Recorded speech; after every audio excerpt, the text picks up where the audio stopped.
Hello guys, तर स्वागत आहे तुमचं आपल्या या यूट्यूब चॅनलवरती. मित्रांनो, स्टोरी जर आवडली तर छान छान कमेंट करायला विसरू नका. तू आत्ता ऑफिसला जात आहेस, पण का? विक्रमने जान्हवीला विचारलं. हो, जेवढे दिवस काम केले त्याचे पैसे देण्याची शक्यता आहे, म्हणून जाते. जान्हवी खुर्चीवरून उठत म्हणाली. हो ठीक, मला देखील त्या बाजूला काम आहे, तुला सोडून देतो. विक्रम म्हणाला. ठीक आहे. जान्हवीने मान डोलावली. विक्रम जान्हवीला ऑफिसपर्यंत सोडतो. तिकडे राजवीर कित्येक वेळेपासून जान्हवीचीच वाट पाहत होता. वरच्या मजल्यावरील खिडकीतूनच त्याने तिला विक्रमच्या बाईकवरून उतरताना पाहिलं. याला मी फक्त एका आठवड्यासाठी का काढलं? कायमचं हाकलून लावलं असतं तर बरं झालं असतं. विक्रमसोबत जान्हवीला पाहून राजवीरच्या मनात चीड उसळली. तुझं काम झालं की मला फोन कर, मी इथेच जवळ आहे, विक्रम म्हणाला. हो, माझं काम फार वेळ लागणार नाही, जान्हवीने उत्तर दिलं. जान्हवी ऑफिसमध्ये प्रवेश करते. राजवीर तिच्या येण्याची वाट पाहत बसला होता. त्याचे लक्ष सतत CCTVवर होतं. राजवीरच्या केबिनमध्ये न जाता जान्हवी सरळ मिस्टर मेहता यांच्या केबिनमध्ये जाते. हे पाहून एका क्षणासाठी राजवीरचा राग अजून वाढला. जान्हवीची इच्छा होती की राजवीरला न भेटता आपलं काम करून निघून जावं. पण मिस्टर मेहतांनीच तिला राजवीरकडे जाण्यास सांगितलं. हे काय? मला वाटलं होतं मिस्टर मेहतांकडे जाऊन काम होते, पण आता त्या खडूसाला देखील भेटावं लागेल. मला अजिबात भेटायचं नाही त्याला. पैशांची इतकी गरज नसती तर कधीच नाही गेले त्याच्यासमोर. मजबुरी माणसाकडून काय काय करून घेते. ठीक आहे जान्हवी, शेवटचा एकदाच, मग पुन्हा कधीच त्याचा चेहरा पाहायची गरज नाही. स्वतःशी कुरकुरत जान्हवी राजवीरच्या केबिनकडे जाते. जान्हवी येताना पाहूनही राजवीर मुद्दाम लॅपटॉपमध्ये गुंग राहतो. जान्हवी दार ठोठावते. तो तिला आत येण्याची परवानगी देतो, पण मुद्दाम तिच्याकडे बघत नाही. गुड मॉर्निंग सर, जान्हवी नम्रपणे म्हणाली. सर, हे ऐकून राजवीर हलकेसा हसतो आणि खुर्चीत टेकून बसतो. फोनवर तर ही मला खडूस म्हणत होती, तो मनातच म्हणतो. हलक्या दाढीला हात लावत तो स्मित हास्याने म्हणाला. Good morning miss Janhavi. त्यानंतर राजवीरकडून गुड मॉर्निंग ऐकून जान्हवीच थक्क झाली, कारण ऑफिसमध्ये सर्वजण त्याला गुड मॉर्निंग करत, पण तो कधीही कुणालाही उत्तर देत नव्हता. आज याला काय झाले? खरंच याने उत्तर दिलं की माझेच कान खराब झाले? जान्हवीने मनात विचार केला. ओ, तुम्ही बोलावलत म्हणून आले. आधी मी मिस्टर मेहतांकडे गेले होते, पण त्यांनी तुम्हाला भेटायला सांगितलं, जान्हवीनं शांतपणे सांगितलं. फोनवरील तिचा तिखट आवाज आणि आता समोर उभ्या असलेल्या तिच्या वागण्यात जमीन आसमानाचा फरक होता. हो मिस जान्हवी, मीच बोलावलं होतं. तुम्ही थोडा वेळ बाहेर वेट करा, माझं काम झालं की मी तुम्हाला बोलावतो, राजवीर म्हणाला. आणि त्यानंतर एवढंच बोलून जान्हवी बाहेर निघून गेली. तिच्या निघताच राजवीर शांतपणे म्हणाला. फोनवर तर अशी बोलत होती जणू ती बॉस आहे आणि मी कर्मचारी, आणि आता किती निरागसपणे वागत आहे, जणू सगळी चूक माझीच आहे. जान्हवी बाहेर जाऊन प्रतीक्षा करू लागली. ती तशी शांत बसलेली पाहून राजवीरला एक वेगळा समाधानाचा अनुभव येत होता. आणि त्यानंतर तो मिस जान्हवी, आता थांबा आरामात. मी तर खडूस आहेच. अजून काय पाहिले तुम्ही? खूप त्रास दिलात तुम्ही मला. आता तुमची पाळी आहे. CCTVवर तिच्याकडे पाहत तो म्हणाला. 1 तासाहून अधिक वेळ झाला. जान्हवी अजूनही राजवीरची वाट पाहत राहिली होती. जान्हवीने राजवीरला फोन केला नसल्याने तो मुद्दाम तिला उशीर करून तिचा बदला घेत होता.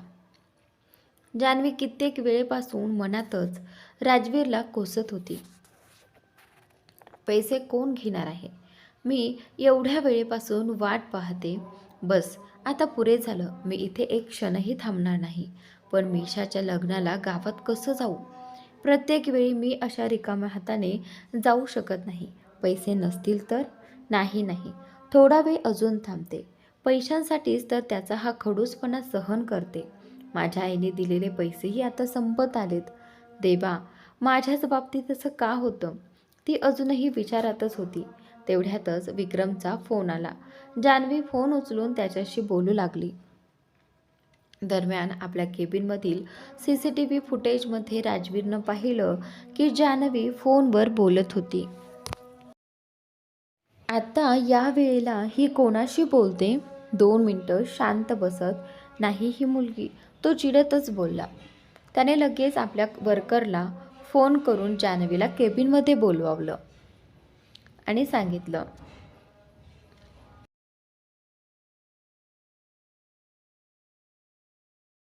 वर्कर आला आणि म्हणाला, मॅडम, सर तुम्हाला आत बोलावत आहेत. जी? असं म्हणत जान्हवीने विक्रमचा फोन कट केला आणि त्यानंतर, मी तुला नंतर बोलते, आता मला जावं लागेल, असं म्हणून तिने फोन ठेवला आणि राजवीरच्या केबिनकडे निघाली. केबिनमध्ये पोहोचताच राजवीर बोलायला लागला.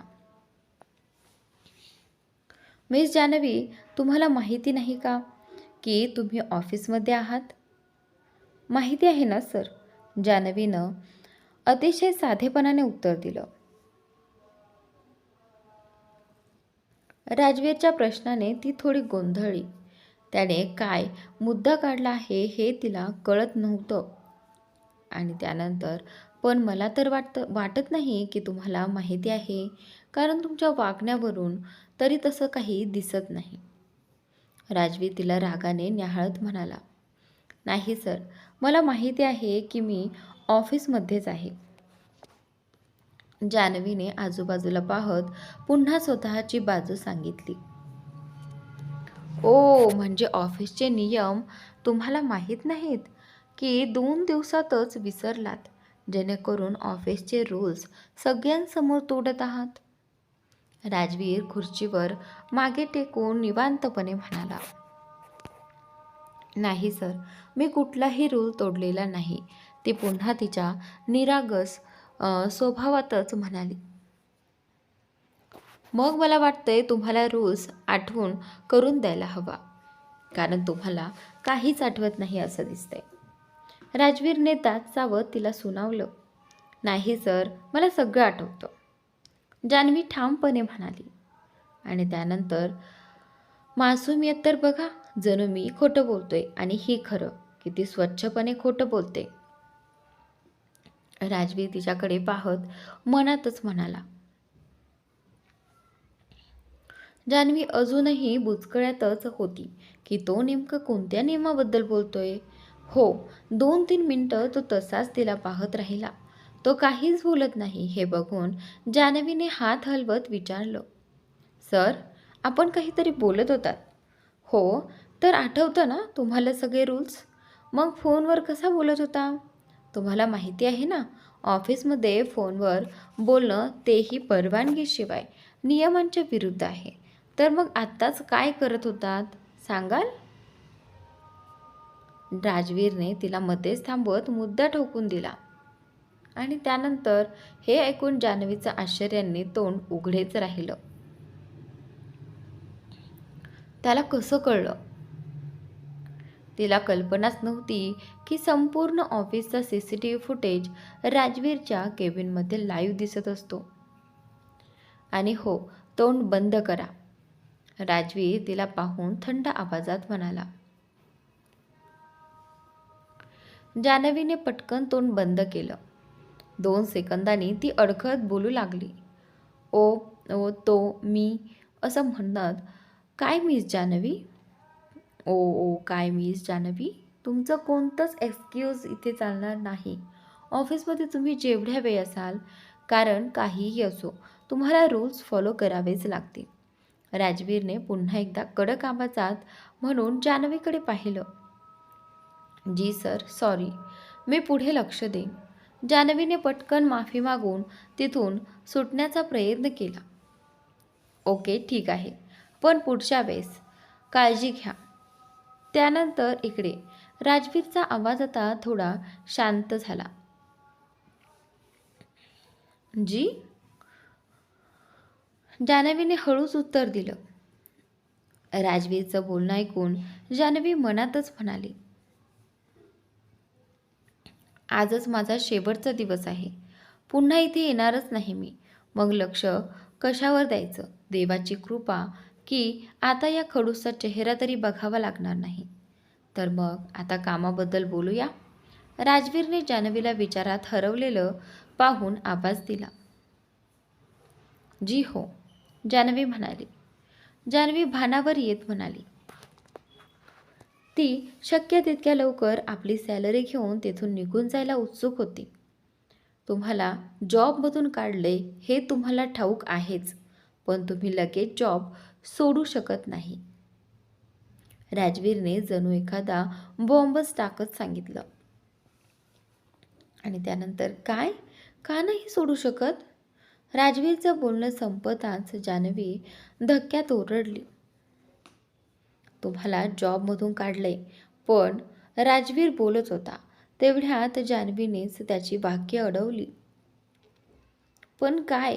अजून काय सांगणार तुम्ही? जेव्हा मला कंपनीतून काढलंच आहे, मग मी इथे काय करणार? आणि जॉब नाही, पण इथून जाऊही शकत नाही. हे कसलं लॉजिक आहे? जान्हवीने विचारलं. जान्हवी पूर्णपणे गोंधळलेली होती. जोपर्यंत तुमच्या जागेवर दुसरी एम्प्लॉई मिळत नाही, तोपर्यंत तुम्हाला काम करावंच लागेल. राजवीर शांतपणे समजावत होता. काय? पण का? जान्हवी अजूनही अवाक होती. त्यातही नवीन एम्प्लॉई आल्यावर तुम्हाला तिला काही दिवस ट्रेनिंग द्यावं लागेल. ती काम शिकली की मग तुम्ही जाऊ शकता, राजवीरने सांगितलं. व्हॉट? मी तुम्हाला वेडी वाटते का? जान्हवी संतापून म्हणाली.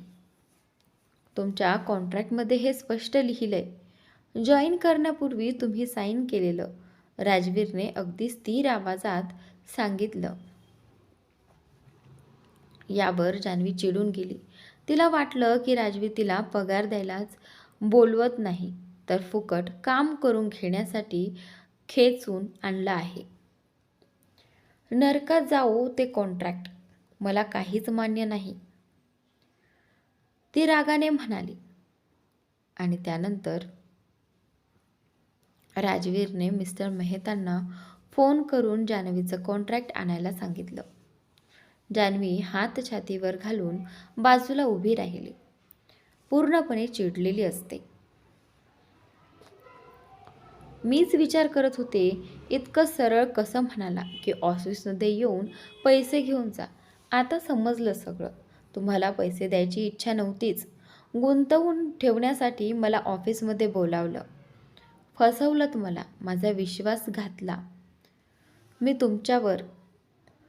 जान्हवी संतापलेली आणि भावनिक दोन्ही होती. ती न थांबता बोलतच राहिली. तुम्ही चुकीचं समजत आहात मिस जान्हवी. तसं काही नाही. राजवीरने शांत करण्याचा प्रयत्न केला. चुकीचं?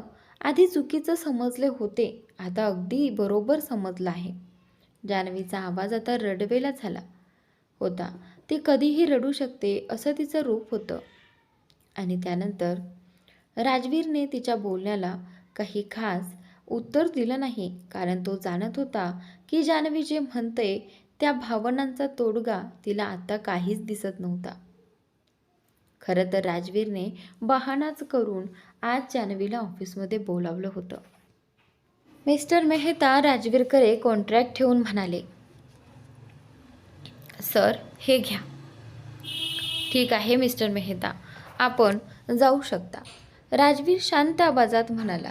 जी सर, म्हणत मिस्टर मेहता बाहेर गेले. राजवीर कॉन्ट्रॅक्ट चालू लागला आणि समोर बसलेली जान्हवी मात्र त्यालाच रागाने बघत होती. आपण माझ्याशी सरळ सरळ चीटिंग केली आहे. मला इथे बोलावलं ते फक्त बहाण्याने, डोळ्यात पाणी दाटत जान्हवी म्हणाली. मला सुद्धा आज सकाळीच या क्लॉजची माहिती मिळाली. आधी मलाही माहीत नव्हतं. गेल्या वेळेस आम्हाला काही प्रॉब्लेम आले होते, म्हणून यावेळी हा क्लॉज ठेवला आहे आणि तुमच्या कॉन्ट्रॅक्टमध्ये तो स्पष्ट लिहिलेला आहे. त्यामुळे तुम्हाला तो पाळलाच पाहिजे. याशिवाय तुमच्याकडे पर्यायही नाही. राजवीर शांतपणे पान पलटत म्हणाला. त्या सगळ्याने काय फरक पडतो? ही कंपनी तुमचीच आहे. हवा असेल तर कुणाला ठेवा, नको असेल तर काढून टाका. मग अशा फालतू क्लॉजला काय अर्थ? जान्हवी नाराजपणे म्हणाली. हो, कंपनी माझी आहे, पण आम्ही मनाने काही करू शकत नाही. कंपनीचे नियम असतात, प्रोटोकॉल असतात, ते पाळावेच लागतात. नाहीतर तुमच्यासारखे कर्मचारी बाहेर जाऊन कंपनीबद्दल काहीही बोलतात. राजवीरने तिरकस टोमणा मारत उत्तर दिलं. हे ऐकताच जान्हवीचं तोंड उघडंच राहिलं. नाही नाही, मी खरंच कोणालाही काही बोलणार नाही. माझ्यावर विश्वास ठेवा, ती लगेच म्हणाली. असं हे तुम्ही म्हणताय? माझ्या मते आत्तापर्यंत तुम्ही किती जणांना माझी बदनामी करून सांगितली असेल, बरोबर ना? राजवीरने भुवया उंचावत विचारलं. क्षणभर जान्हवी शांत राहिली. मग हिम्मत करून बोलू लागली. हे सगळं बहाणं आहे. मला माहिती आहे हा क्लॉज तुम्ही का ठेवला. मला अडकवण्यासाठी आणि माझ्याकडून फुकट काम करून घेण्यासाठी. पण मी सांगते, मी फुकट काम करणार नाही. गरज पडली तर मी जेलमध्ये जाईन, पण तुमच्यासाठी फुकट काम करणार नाही. तिचा आवाज थरथरत होता. तिचं बोलणं ऐकून राजवीर खूपच चकित झाला. जान्हवी त्याच्याबद्दल इतका चुकीचा विचार करते हे त्याला मनापासून वाईट वाटलं. फुकट कोण काम करून घेतोय तुमच्याकडून? तुम्ही इथे काम कराल तोपर्यंत तुम्हाला तुमचा पगार मिळणारच, राजवीर स्पष्ट म्हणाला. हे ऐकून जान्हवीचा राग थोडा शांत झाला. पण मला मिळालेल्या टर्मिनेशन लेटरमध्ये तर स्पष्ट लिहिलं होतं की मला उद्यापासून ऑफिसला यायची गरज नाही, ती शांतपणे म्हणाली. हो, ते मी सांगितलं ना. आम्हालाही या क्लॉजची माहिती उशिरा मिळाली. तुम्हाला हवं असेल तर तुमचा साईन केलेला कॉन्ट्रॅक्ट तपासा. राजवीरने कागद तिच्याकडे दिले. या सगळ्या फालतू गोष्टींची काय गरज?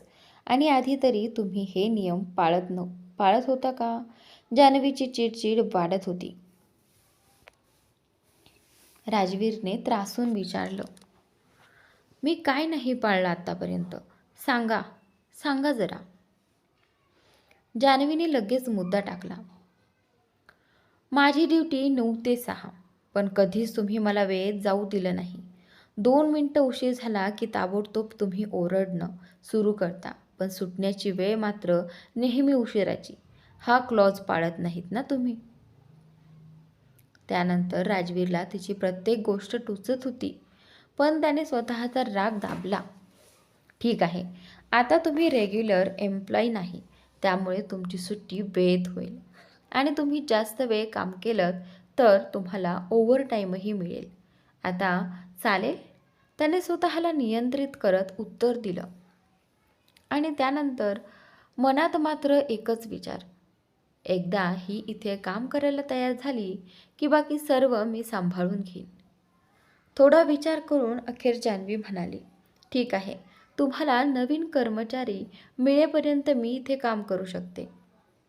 छान, मग चला आपल्या कामाला लागा. माझ्यासाठी 1 कप कॉफी घेऊन या. जान्हवीने होकार दिल्यावर राजवीर हलकेच श्वास सोडत म्हणाला, जी. असं म्हणत जान्हवी तिथून निघून गेली. राजवीर मनातच बोलत होता, चला, काम तर झालंच. आता मी जे ठरवेन तेच होणार. आणि ही मुलगी किती बोलते. सतत प्रश्न विचारून मेंदूच खाऊन टाकला. तिथून जाताना जान्हवी मनात चिडतच म्हणत होती, बहुतेक खूप दिवसांनी कॉफी पिली नाही याने. साथ संगत म्हणून मला ही हवीच होती बहुतेक. तिला पैशांची फार गरज होती. पुण्यात नोकरी मिळेल की नाही याची काही खात्री नव्हती, म्हणून मन नसतानाही तिने हीच जॉब स्वीकारली. कॉफी बनवून ती राजवीरच्या केबिनमध्ये देऊन आली आणि शांतपणे आपल्या डेस्कवर जाऊन बसली.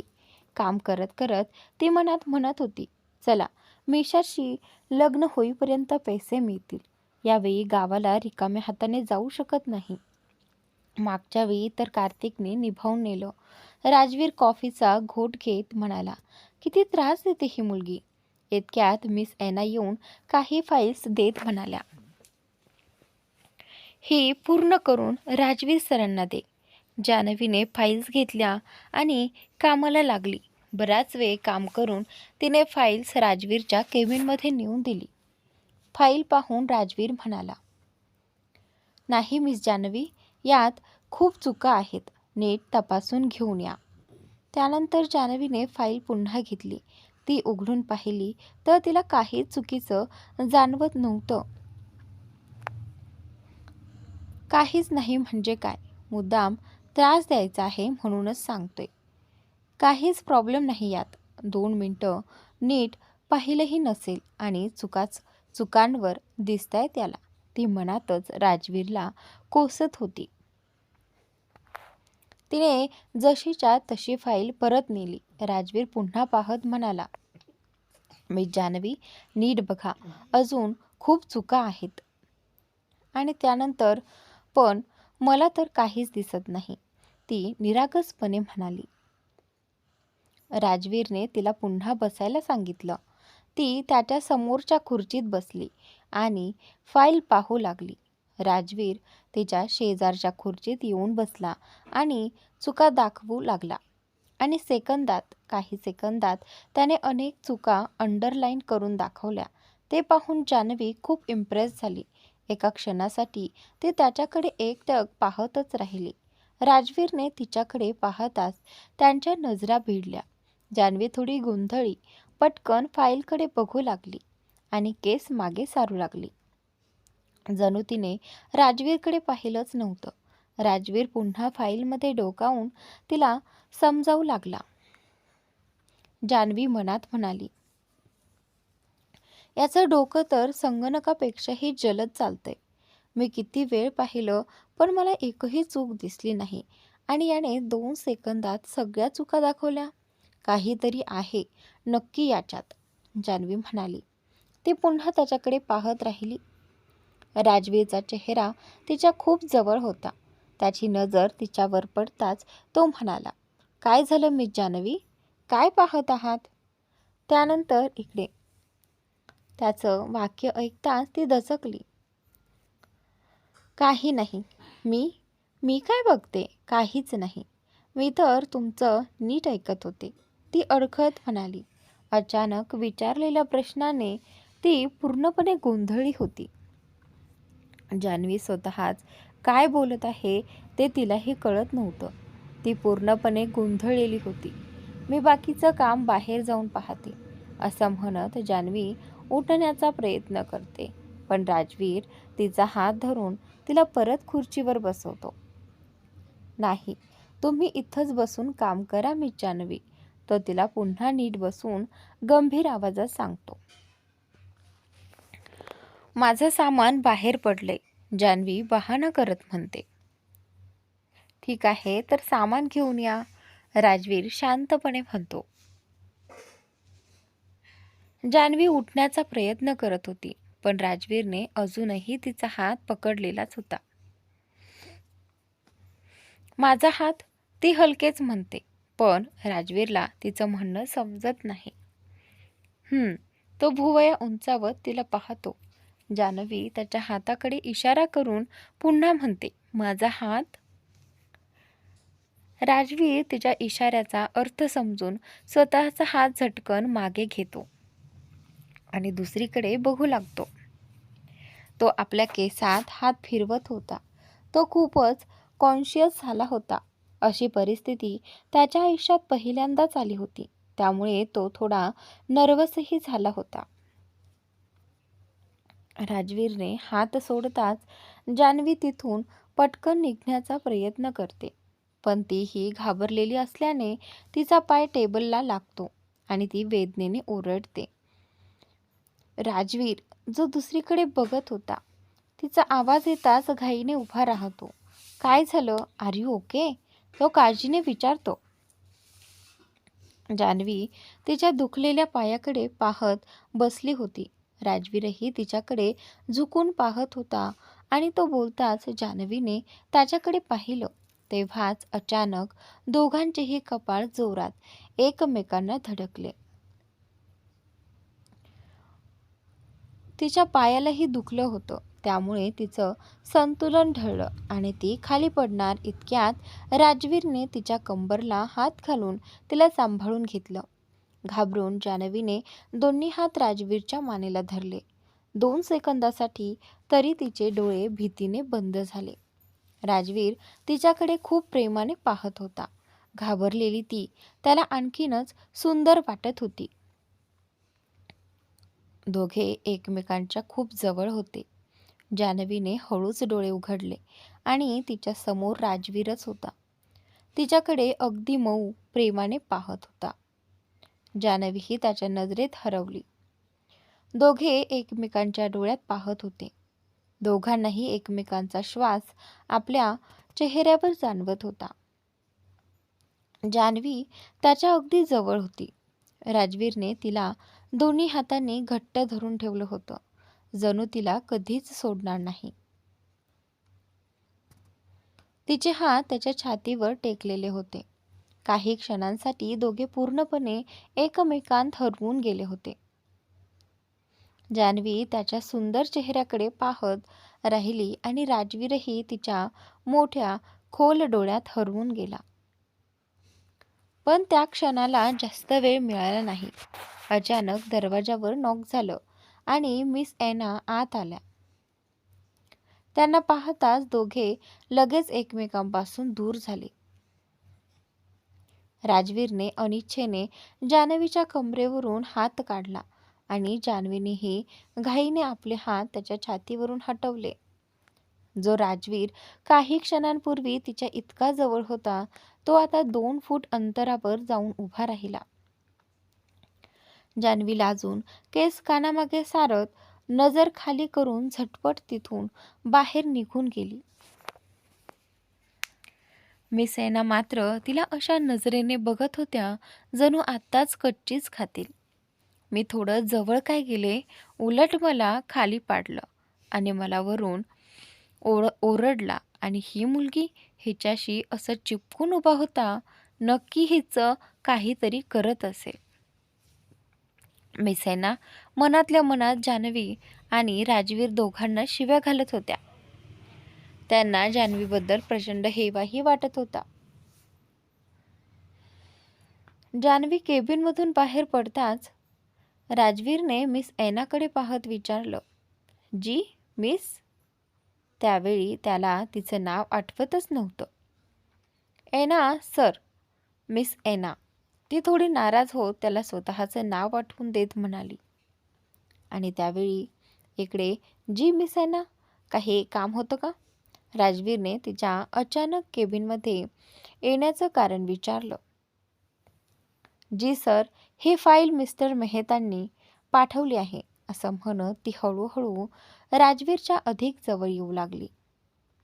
तिला आपल्या इतक्या जवळ येताना पाहून राजवीर लगेच स्वतःच्या खुर्चीकडे सरकून बसला. आणि त्यानंतर आपण फाईल टेबलवर ठेवा, मी पाहतो, तो तिला न बघता लॅपटॉपमध्ये काम करतच म्हणाला. राजवीरचं दुर्लक्ष करणारा स्वभाव पाहून एनाला चांगलाच राग आला. ती फाईल टेबलवरून आपटल्यासारखी ठेवून पाय आपटत रागाने तिथून निघून गेली. ती निघताच राजवीरने एक दीर्घ सुस्कारा सोडला. काय होते मला आजकाल? तो स्वतःच्या डोक्यावर हलकं मारत पुटपुटला. स्वतःमध्ये येणाऱ्या बदलांमुळे तोच थोडा त्रस्त झाला होता. एना चालून गेल्यानंतर काही क्षणातच जान्हवी आपलं सामान उचलत राजवीरच्या केबिनकडे येत होती. ओ हॅलो, कुठे जातेस? मिस एना जान्हवीला पाहतच रागाने तिच्यावर ओरडली. अंदर. जान्हवीने शांतपणे राजवीरच्या केबिनकडे इशारा करत उत्तर दिलं. सिरियसली? तू सरांच्या केबिनमध्ये जाऊन काम करणार असं वाटतंय तुला? एना पुन्हा चिरडून बोलली. Excuse me please. जान्हवीने तिच्याकडे दुर्लक्ष करत पुढे जाण्याचा प्रयत्न केला, पण एनाने पुन्हा तिचा मार्ग अडवला. थांब, तू इथे काय करतेस? तुला सरांनी काढून टाकलं होतं ना, विसरलीस? तुला तुझी औकात कळाली असेल. इथे काम करण्यासाठी स्टेटस लागतं, जे तुझ्याकडे नाही. एना तिरस्कारपूर्ण आवाजात म्हणाली. मला वाटत नाही याच्याशी तुमचा काहीही संबंध आहे, जान्हवीने शांत पण ठाम आवाजात उत्तर दिलं. फालतू वादात पडणं तिला योग्य वाटलं नाही, म्हणून ती पुढे सरकू लागली. अगं, आधी स्वतःला बघ. तुला पाहून कोण म्हणेल की तू एवढ्या मोठ्या कंपनीत काम करतेस? ऐना वरून खाली न्याहाळत बोलली. ओ खरंच? जान्हवीने आसपास नजर फिरवत खूपच रिलॅक्स आवाजात म्हटलं आणि तिच्या बाजूने होत पुढे निघून गेली. ऐना फक्त तिच्याकडे बघतच राहिली. व्हॉट द हेल, हे नक्की काय सुरू आहे? मी तर ऐकलं होतं सरांना आपलं केबिन कुणासोबत शेअर करणं अजिबात आवडत नाही. क्लायंट्स भेटायचे असतील किंवा मीटिंग असली तरी ते वेगळ्या केबिनमध्ये करत. आणि ही मुलगी सरांच्या केबिनमध्ये बसून काम करणार? ऐना अविश्वासाने पुटपुटली. जिथपर्यंत मी ऐकले, राजवीर सिंह ओबेरॉय तर मुलींना पाहून जणू झुरळ पाहिल्यासारखा दूर पळतो. आणि काही वेळापूर्वीच तर तो तिच्या इतक्या जवळ उभा होता. हे सगळं असं कसं शक्य आहे? ही मुलगी नक्की आहे तरी कोण? मिस एना मनातच संतापून म्हणत होती. हे तर खूपच जास्त वागत आहे. हिला मीच सांगेन. अजून हिला माहीत नाही मी कोण आहे. याबद्दल काहीतरी करावंच लागणार. असे बोलत असतानाच अचानक तिला काहीतरी सुचलं आणि ती थेट मिस्टर मेहता यांच्या केबिनकडे धावत गेली. सर, मी तर मिस जान्हवीचं टर्मिनेशन लेटर रेडी करून त्यांना पाठवलं होतं. त्यात तर स्पष्ट लिहिलं होतं की आता त्यांना ऑफिसमध्ये येण्याची गरज नाही. पण मी त्यांना आत्ताच ऑफिसमध्ये पाहिलं. कदाचित त्यांना ते लेटर मिळालं नसेल. मिस एना अतिशय चालाकीने म्हणाली. काय मिस एना, तुम्ही मुलांसारख्या गोष्टी करताय? मिस्टर मेहतांनी तिच्या बोलण्याकडे विशेष लक्ष न देता उत्तर दिलं. नाही सर, मी तसं काही नाही. फक्त विचारलं. मिस एना पुन्हा प्रयत्न करत म्हणाली.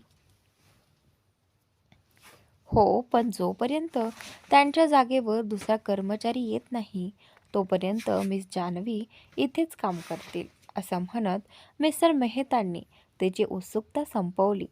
असं असेल तर तुम्ही हवं तर मी सरांबरोबर काम करू शकते, मिस एना अत्यंत हावरेपणाने म्हणाली.